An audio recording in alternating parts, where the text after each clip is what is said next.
Welcome to the Magic of Positive Thinking, a podcast hosted by Norb Svanascini, founder of AmericanEagle.com, and content writer Al Edwards. Norb, happy summer. It's the first day of summer. Yeah, today's the first day of summer. Thank God for this gift that he gives us, not only every day, but summer. Absolutely. Yeah. And in hell of a present. It is for sure. And as a commemoration of that, I hope the camera can get a good shot of my special summer shirt that I wore today. Oh, yeah, I noticed that. Yeah. And a couple cars stopped in front of me. They thought it was a caution sign. But I want everyone to know this shirt is very environmentally sensitive because it only runs on 14 AA batteries. Oh, very good. Yeah, I like that. We got her down from 15 to 14. So we're doing good for the environment. Anyway, we are so happy to be with everyone again. We are just going like crazy here, and we hope everyone is enjoying our podcast. And as we said before, when you tell your friends to listen and watch the podcast, please tell them to look for The Magic of Positive Thinking, because that's our new title, which is a great one. So we were talking, Norb and I were talking, and the good part is, Norb, you and I never rehearse this. And we rarely even know what we're going to talking about, and most people can pick that up pretty quickly. But the topic today is a special one. If you could learn only one thing in your life, this is it. That's the title of the show. And that one thing in life to learn, probably more than anything else, is perseverance. And that's what we're going to talk about today, is perseverance. Norb, what do you think about perseverance? No, it's one of the elements that creates happiness, and I think persevering in just being positive and working at it is as important as anything else, because you have to be really, really dedicated to think positively. You know, I had a friend of mine that this week had a very unfortunate accident, and he fell down the stairs and broke his nose. And I guess it was pretty rough because he was blacked out. They had to take him to the hospital. And he actually sent me an email, and he said, I fell down the stairs and broke my nose. And my answer was, well, thank God it didn't break your neck. Right. So that's the positive way to look at, how happy he was that he didn't break his neck. Absolutely. So I keep persevering on staying positive. Persevering on the positive road. Yeah. Here's the funny thing. In previous shows, we've talked about that negativity or lack of perseverance does not exist in nature. You know, a dandelion or a weed or anything that has an opportunity to grow will just grow like crazy. And it seems like it's a unique human trait to be frustrated and give up. So we're going to talk about perseverance today as probably the most important mental habit that anyone can develop. And I'd like to start out by defining perseverance. And I like this definition. It's continuing in a course of action without regard to discouragement, opposition, or previous failure. And Norb, we have talked about so many amazing people on this show. Henry Ford, Edison, Lincoln, Earl Nightingale. The one thing that made these people any different than anyone else, and they really were no different. And if you get anything out of the show, please know in your heart that these people were no different than any of us. They were human beings. The one thing they had was the ability to stick to something without giving up. Absolutely. And one of the interesting things about just sticking to it is that, and we talked about this before, failing is not really a bad thing because it shows that you're trying. The biggest sin is not to try at all. Right. And when people don't try, they get to the point where the defeat is even before you start. So, failing in a lot of ways is kind of the way to be successful. So you have to persevere. I think we talked about this about Eddie's show because it's probably the greatest perseverance act of any human being I know. But Thomas Edison failed 3,000 times before he discovered the light bulb. Right. And we were talking the other day with a friend of mine saying that they show movies, old movies. I like old movies, and they show people with candles all the time. And obviously, in a movie theater or in a movie, they show the room is dark, and they light this little candle, and all of a sudden, obviously, Hollywood needs this. The whole room lights up like crazy. Well, I'm sure all of you have lit candles, and it doesn't happen that way. It's a very little light, and you need a lot of candles to just approximate the amount of light that a light bulb gives. Right. So, if that guy wouldn't have persevered, hopefully somebody else would have thought about this stuff. But it's just amazing how that one person just kept going and kept going. And it's just something to really be thankful for, that there are people that stick to it, Absolutely. That's the thing. Why do many of us have trouble persevering? And things get in there: frustration, anger, impatience, a whole host of other negative emotions that get you off the track. And I wonder, what is it about a guy like Thomas Edison versus just any other common human being, that one person will not allow those things, frustration, anger, impatience, to get in the way, whereas another person will just keep going no matter what? What do you think the difference is there, Norb? Well, amazingly enough, I think that, we all have this incredible brain that we talked about, which is like a piece of soil, and whatever you plant in it, it gives you back.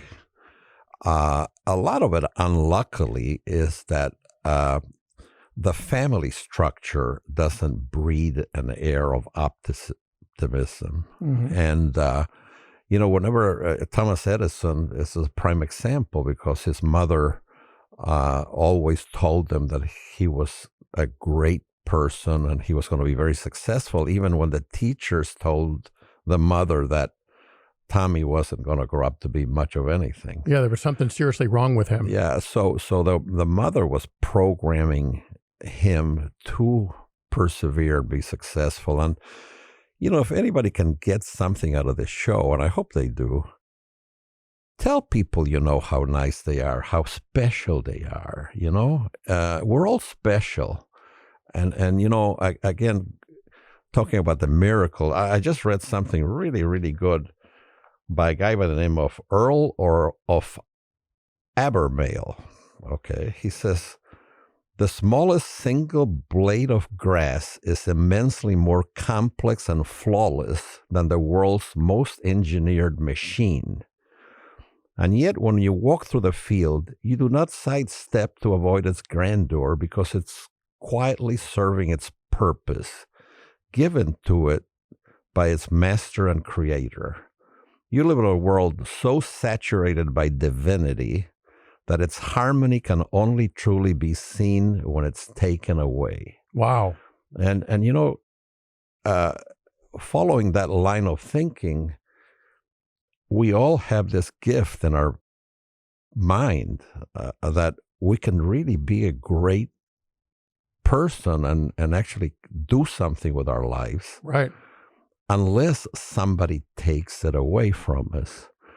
And the family is very important. There's very, very nice people, very good, intentional people. But, when you tell a child that he has limits, you're basically harming that child. There is no limits to the mind of a human being, none that we've ever seen. Mm-hmm. But I think that, if you go to schools where the teacher kind of belittles you or your parents or your friends, it's very damaging. However, if you have parents that, tell you what a great kid you are and look what you can do with your life and show them examples like we're talking about, Thomas Edison, Henry Ford, one of your favorites, Colonel Sanders. Yes. Never give up, perseverance. and perseverance in instilling these things in your mind is just as important as anything else. Yeah, that's an excellent point. And the good news, or the gooder news is, if you will, if I can use some of my good English skills here, the good news is even if you weren't raised with that kind of philosophy, you are in charge of your own destiny. It's never too late for you to reprogram yourself. Absolutely, yeah. To get that way yourself. And that's the good news. If unfortunately you didn't have a chance to have a family that was very affirming like that, you can do that for yourself. No question. Yes. It's very interesting that how people will react to just a little praise and a little optimism in their life. The other day I walked in here and there was one of the receptionists was wearing a really bright, beautiful, beautiful jacket, and it was really striking. It was beautiful. And I made a comment, God, is that a beautiful jacket, and her face just lit up because he said, oh, thank you. And I meant it, first of all. But again, we always talk about these things. Just if you see something nice, say it. Yeah. And people are happy about it, The good news and the bad news is it is so easy today, and it's been this way for a very long time. It's so easy today to touch somebody's heart by just the simplest things like saying, hey, it's nice to see you. How are you? How's your dog? Or how's whatever? Because nobody does it. The bar is set so low to try and touch someone on the human level. It's so low that practically any kind of kindness or generosity, people just eat it up. Yeah. And it's not that you have to fake it. Be sincere about it. You see something nice, just say it. Absolutely. Don't be shy. Absolutely. I mean, maybe 1 out of 10,000 times somebody will get offended. And right. You know what? That's their problem. Right, exactly. And don't make that like, wow, I'm offending somebody. That poor person should be pitied instead of absolutely of worrying about it, I made a decision a long time ago that I was going to tell people how I felt about them, regardless, of whatever. And I just have sincere appreciation and praise for people, and I tell them. And I don't, people think that's weird, but that's just me. I like no. For example, I think that's a very pretty yellow shirt. Well, thank you. Okay. Thank you. And Norb, I didn't want to tell you this. I do lie sometimes. Right.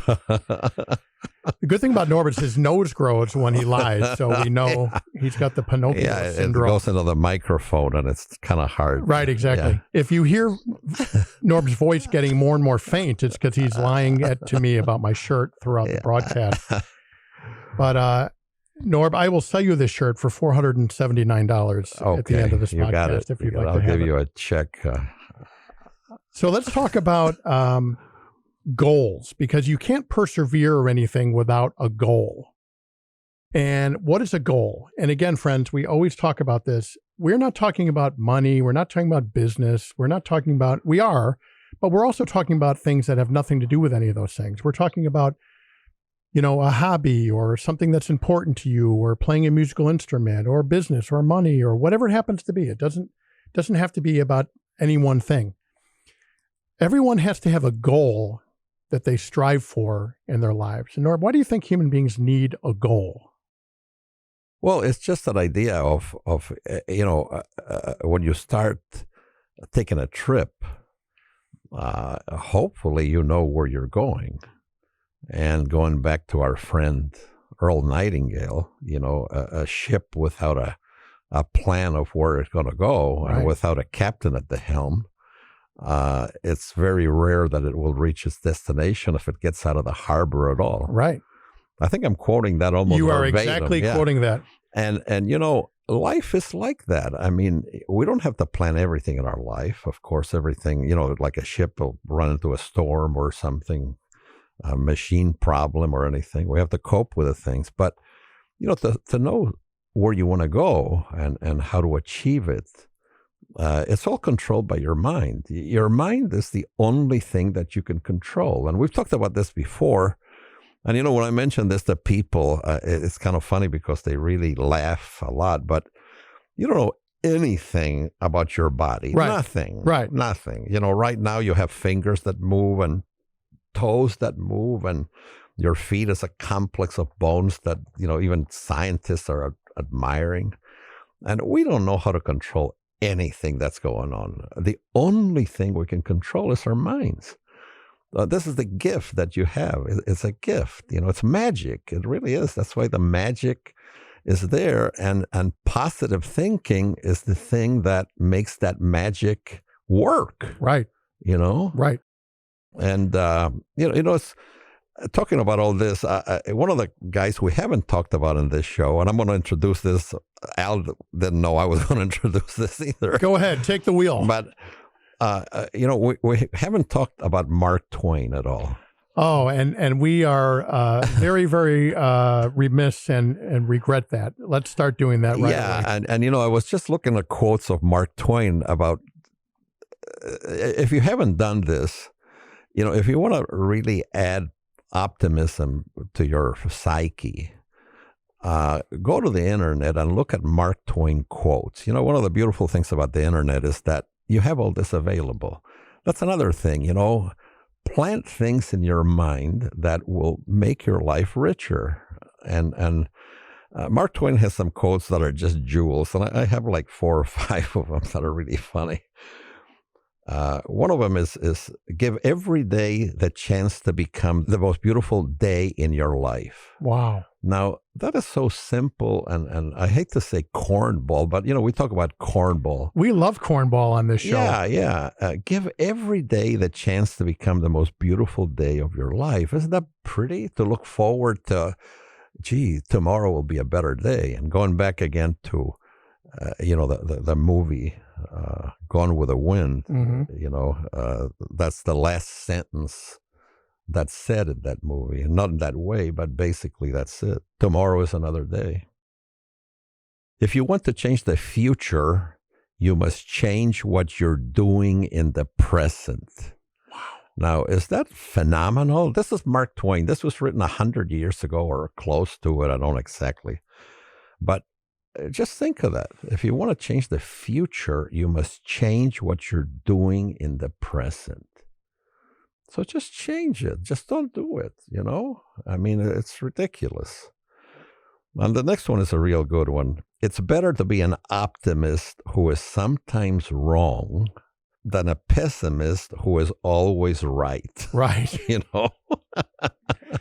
That's a life choice, isn't it? It's a life choice. That's a philosophy of life choice. Yeah, it's better to be an optimist who's wrong. I mean, sometimes it's wrong, but if you're a pessimist and it's always bad, then you're saying, oh my God, So it's a beautiful.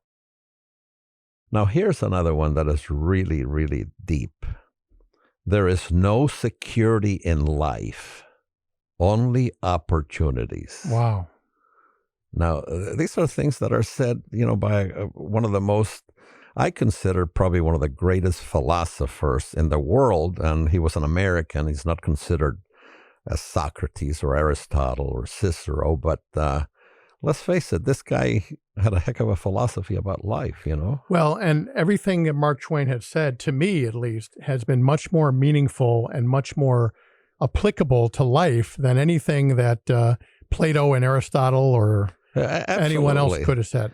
I want to end Mark Twain with this one, because if you really think that things are going to go wrong, he has a cure.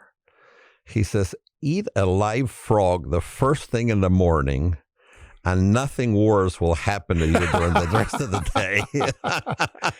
That is a great strategy. That's a great strategy, because once you do that, the rest is going to be terrific, I took those 5. Hopefully we can do some more. Because he has, just incredible amounts of philosophical quotes and about life. And it's just phenomenal, really phenomenal. He truly was a classic American in the very great ways of that word, in the sense of that word. Well, he grew up in Hannibal, Missouri, which is another thing I recommend if you like Mark Twain and you'd like to go to a place that's really, really interesting and nice. go to his boyhood home in Hannibal. I went there a couple of years ago, and it's a beautiful place.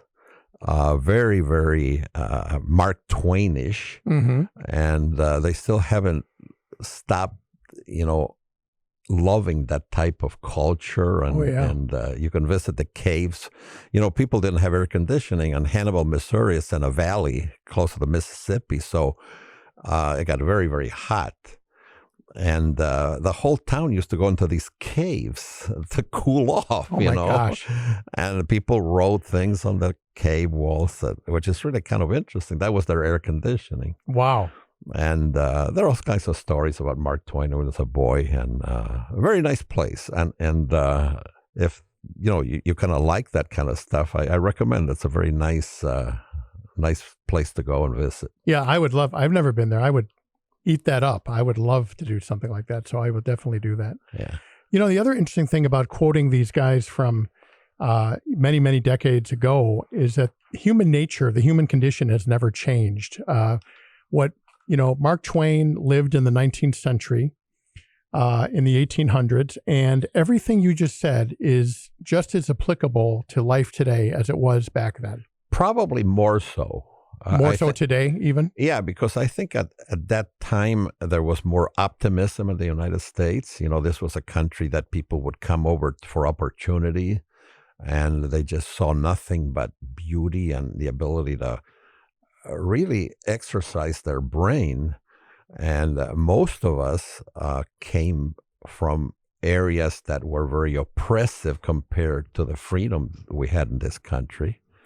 And it was a very positive country, very positive. So, Norb, you've had a tremendous amount of business experience in your life. You have persevered through a lot of different things.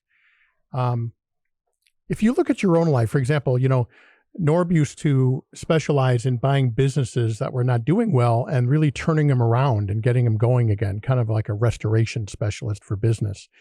And I'm sure there was a lot of moments where you just thought, "Oh my God, what did I get myself into? And what are we doing?" and all that kind of stuff. What was it within you that allowed you to keep going despite frustration, impatience, problems? What is it in some people that allows them to keep going where others just give up? It's kind of funny because the Cubs, I think actually the Mets and the Cubs had a manager by the name of Leo DeRocher. Mm-hmm. And Leo DeRocher had a saying that I really liked, and maybe it applies to me. Hope it does. He said, "Show me a man who knows how to lose, and I'll show you a loser." Right. And I hate to lose. I play poker a lot, and for enjoyment. Not, we play Texas Hold'em, and I play with a lot of friends. And I hate to lose. I mean, I hate it. In fact, I play with my two sons, and we hate each other while we play poker because we just want to beat the other guy, Right. And I enjoy beating other people, but I enjoy much more beating my two sons. Right, of course. And they enjoy beating me more than anything. Right. And I like that because it's maybe it's a fighting spirit. I just wouldn't want to give up. In 1985, Chicago had a record cold. I think it was like 26 below zero. Not wind chill. It was 26 below zero. Right. I had a pretty large business with a lot of sprinklers, and they're all busted all over. And there was just water flowing, and it was just cold and everything. And I walked in there, and it was, the first time in my life where I just wanted to leave, right, and say the heck with this. I mean, it was just awful. But, I just persevered, and we had to do an incredible amount of work and damage and stuff. And I guess I just don't like to lose. That's it. And I don't mean losing, in a bad way. Right. I think that's probably just persevering. Just don't give up. Again, going back to Henry Ford, men never fail. They just quit trying. And that's perseverance. Yeah, and I'm glad you brought that up because I really believe, friend, and I'm speaking to myself, and I'm speaking to Norb, and I'm speaking to everyone who's listening to this, the other 3 people that are listening to this right now. I truly believe in my heart that if all of us could truly emotionally absorb the truth of that people don't fail or men don't fail, they only stop trying, I think our lives would be completely different from that moment on. I truly, truly believe that, because that is the difference between people who achieve whatever they're trying to do. And again, it's not money, business, whatever it happens to be. That's the difference. They just don't give up. You know, you said you don't like to lose. Well, you have lost things in your life, right? You've had businesses that didn't go well, or mistakes, or cost you money, or whatever the case may be. But you had a fire inside of you that kept you going. Yeah. It wasn't one of those things that this is a permanent failure. This is a temporary failure. Going back to, Thomas Edison, every one of those 3,000 things that failed was a temporary failure. Exactly. And I've had those. I think we all have. We have to accept that as a fact of life. Somebody made I don't know exactly how to say it, but experience comes from execution. And failure of executions becomes the experience. Ooh, I like that. And, you have to have failures in life. I actually feel sorry, about people that just never experience failure. One of the things that doesn't happen in nature, for example, is inheritance. A bird doesn't inherit his parents' nest or anything. and lions don't inherit humans are the only ones who have invented this thing of inheritance. Leave your children with all this wealth. Well, that's probably the worst thing you can do to anything in nature. Anything. And in many ways, you're hurting them more than helping them, because you're denying them of that failure of having experience. And this might sound crazy, but I really believe in that. I really, I was lucky enough that, my parents were middle class, and I never, suffered about hunger or anything. But, we didn't have all the money that I wanted. I had to buy my own car. I delivered papers. I worked. And that experience is invaluable, and I really hate to see that when somebody doesn't have that. Yeah. And please, again, I always say, if you get something out of this show, and so does Al, we want you to know that there's nothing wrong in failure. What's wrong is in quitting. That's what's wrong. Okay? You couldn't have said it better. And that's the last point of the show that we want to go into. 5 strategies to overcome frustration and quitting, or 5 strategies to persevere. And let's go through them real quick. Obviously, you have to have a defined goal. You need to know where you're going, or you'll never get anywhere. Right. Right. Just like in your car, if you don't know how to get to Des Plaines, you'll wind up in, Bloomington, Indiana one day, and you're trying to get to Des Plaines. Absolutely. The second strategy is you are no different than anyone else. If any of us could really believe in our hearts that we are really no different than Henry Ford, that the Colonel Sanders, Abraham Lincoln, if we really believe we are no different, that these people had no different special magic dust on them that made them different, I think that would overcome a lot of problems. And if I want to interject something on that. The most we use of our brain power is 10%. Right. So just think about it. You're not using 90% of your brain. So that applies to exactly what you said. Oh, there's no question. Yeah. And believing I think an immediate failure is believing somehow that you can't achieve what you want to achieve, whatever that happens to be. Exactly.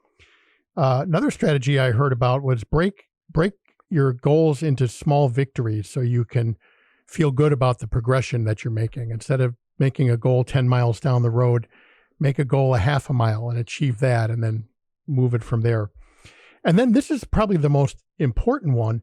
Expect adversity. It's Absolutely. going to happen. Yeah. Guaranteed. Guaranteed. That's part of the game. Right. Just like old Murphy, right? Yeah, Murphy's Law. Well, again, going back to the poker analogy, you lose a lot more hands than you win. You just got to win the right ones. Exactly. That's all. But be expected to lose and know how to lose, too. That's very important. Absolutely. Don't believe that you're not going to run into problems, because you will. And I truly think that if you do expect it and do believe it, that it's going to happen, it's much easier to cope with emotionally. Oh, yeah. Yeah. The other one is visualize yourself achieving your goal. Sit in a chair, close your eyes, and visualize yourself being at the place you want to be, no matter what that happens to be, goal-wise, work, business, personal life, playing the trumpet, whatever happens to be. And then the last one is one step at a time. Take things one step at a time. The old Chinese proverb. Yeah. A walk of 10,000 miles begins with one step. That really is true. It's the simplicity of being positive is the thing that probably makes it the most difficult.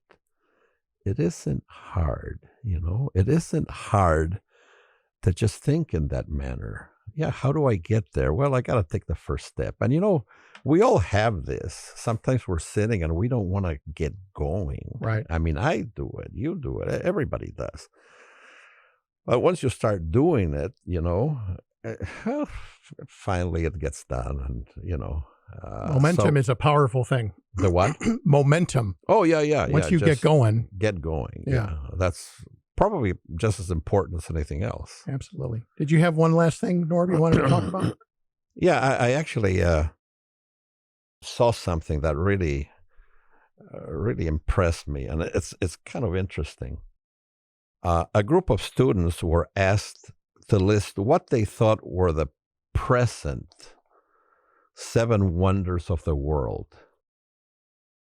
There were some disagreements, but the following received the most votes.